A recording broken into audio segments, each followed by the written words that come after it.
Welcome back, fellow web creators and entrepreneurs. In this tutorial, I'm going to cover how to change your background color in Adobe Premiere.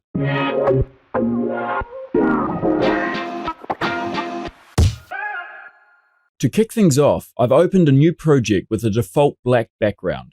To change your background from black to something else, go over to the project panel and then click on the new item button down here. Select Color Matte and a pop-up will appear. The default settings should already match your timeline, so just hit OK. Next, a color picker will appear. Select the color you would like your background to be and then click OK. You will then be prompted to give your color matte a name if you wish. Then hit OK.